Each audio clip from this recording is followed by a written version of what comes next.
Donc, cet exercice-là, nous sommes donc sur une poutre qui est posée en fait sur... pardon, non. C'est plus une poutre qui est posée sur un des supports, une poutre suspendue. On considère que les liaisons qui maintiennent la poutre sont des ponctuelles, donc en fait ne transmettent des efforts que suivant une direction, c'est-à-dire que suivant la normale. Donc grosso modo ici, on considère que la réaction A, elle est suivant Y, que la réaction B, elle est aussi suivant Y, pardon. Et la charge qui s'exerce sur cette poutre, elle est liée en fait au déplacement ici d'un palan qui peut se déplacer donc sur toute la longueur de la poutre ici. Et on paramètre la position de ce palan avec ce petit a. Ok.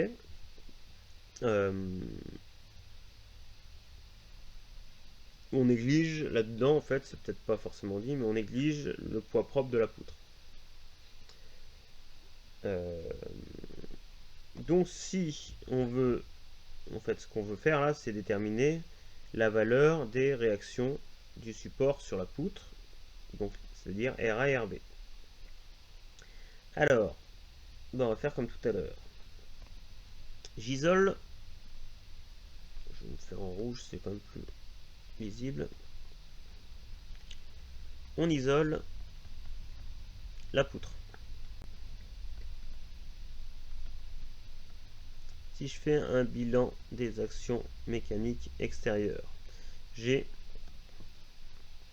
la charge, le poids là de ma charge que je connais entièrement.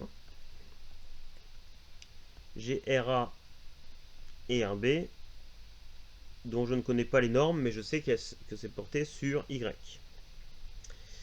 Donc je vais appliquer le PFS. Au passage, on est dans un modèle plan, donc on va avoir trois équations. Et ici, on va avoir deux inconnus. Ces deux inconnus, c'est la norme de RA et la norme de RB. Donc a priori, je peux avoir trois équations pour deux inconnus. Donc j'ai des chances de m'en sortir. Alors, si je commence par écrire le théorème de la résultante, on va quand même assez rapidement voir que sur x, en fait, cette équation, elle me sert à rien. Donc déjà, là, j'ai plus que deux équations disponibles pour deux inconnus. Donc je vérifie quand même que sur y, ça sert à quelque chose. Je vais trouver que RA plus RB, c'est égal au poids. Bon, celle-là, elle peut me servir. Et après, je vais écrire le théorème du moment.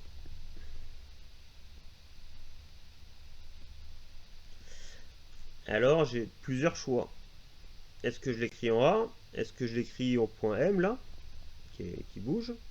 Ou est-ce que je l'écris en B? Bon, a priori, l'écrire au point M, c'est rarement une bonne idée. Pourquoi? Parce que ça va faire disparaître de mon équation P, qui est quelque chose que je connais. Donc je vais plutôt l'écrire en A ou en B pour supprimer une des deux inconnues.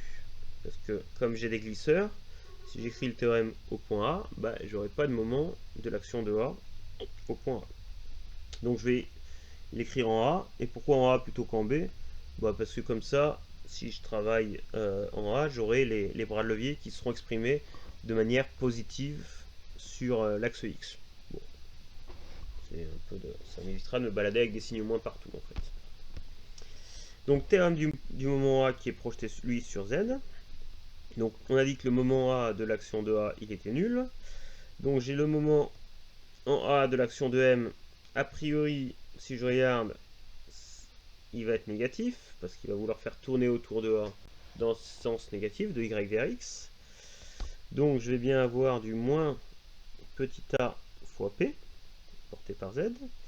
Et puis par contre, l'action de B va, elle, me créer un moment dans le sens positif.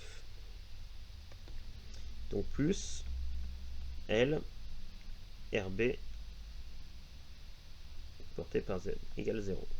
Donc assez vite, je vais dire que pardon, que avec cette équation, je trouve que RB, bah, c'est égal à A sur L fois le poids. Et maintenant, si j'injecte ça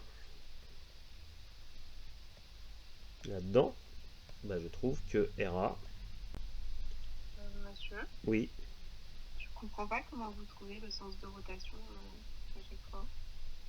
alors je vais y revenir.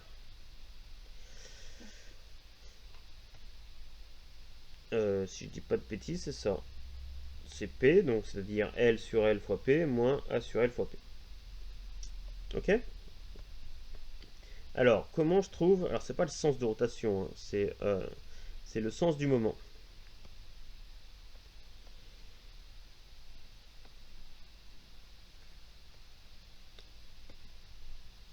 Alors, l'idée c'est que quand on écrit le théorème du moment, on choisit un point. Ici, j'ai choisi le point A. Donc en gros, vous faites l'image que vous pouvez avoir, c'est vous supprimez en fait toutes les actions, euh, donc toutes les liaisons de la poutre, et vous dites, bah, je mets une punaise au point A. Si je pousse sur ma poutre comme ça, donc avec P, a priori autour du point A, ça va la faire tourner ici là, d'accord? Et donc ça, dans ce sens-là, je vais de Y vers X, donc dans le sens indirect. Donc je vais avoir un signe moins. L'action B, elle, en poussant ici, je vais tendre à faire tourner ma poutre dans ce sens-là. Donc c'est-à-dire de X vers Y. Donc là, le moment que je crée, il est positif. C'est bon? C'est clair ça ou pas? Après, si vous avez des doutes, vous revenez au calcul d'un moment, au calcul rigoureux mathématique du moment. Si j'arrive à choper. Et vous dites, par exemple, que le moment en A de l'action de la pesanteur, c'est égal au moment en M de l'action de la pesanteur plus AM vecteur LP. D'accord? Ça, à ce moment-là, il est nul puisque en M, j'ai un glisseur dont le moment est nul en M. AM, c'est égal à AX. Vecteur LP, c'est égal à moins P porté par Y. X vecteur Y, ça fait plus Z, mais comme j'ai un signe moins, j'ai bien moins AP porté par Z. Et vous faites pareil pour l'autre. C'est bon?